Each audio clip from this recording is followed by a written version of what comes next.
Qu'est-ce que la restriction du temps passé au lit?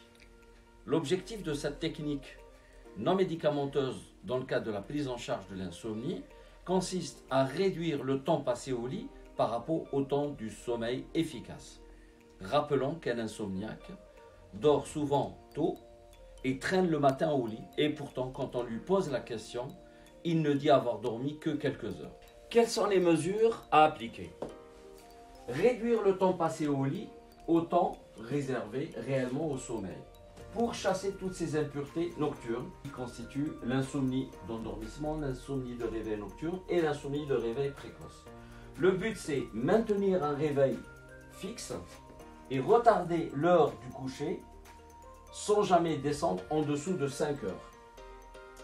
Si au bout de 10 jours, il n'y a pas d'efficacité, reculez de 15 minutes et continuez à remplir votre agenda du sommeil pour vérifier qu'il y a une amélioration de la technique. Si on atteint les 85% d'efficacité du sommeil, on avance l'heure d'endormissement de 15 minutes et ainsi de suite jusqu'à obtenir la quantité nécessaire de sommeil.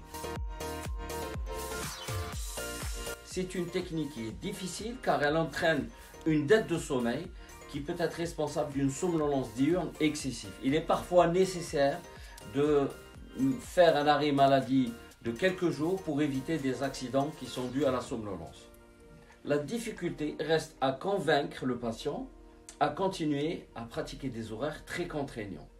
Cette technique est plus facile à réaliser en groupe car la réussite d'un participant peut être plus efficace qu'un discours médical bien rodé.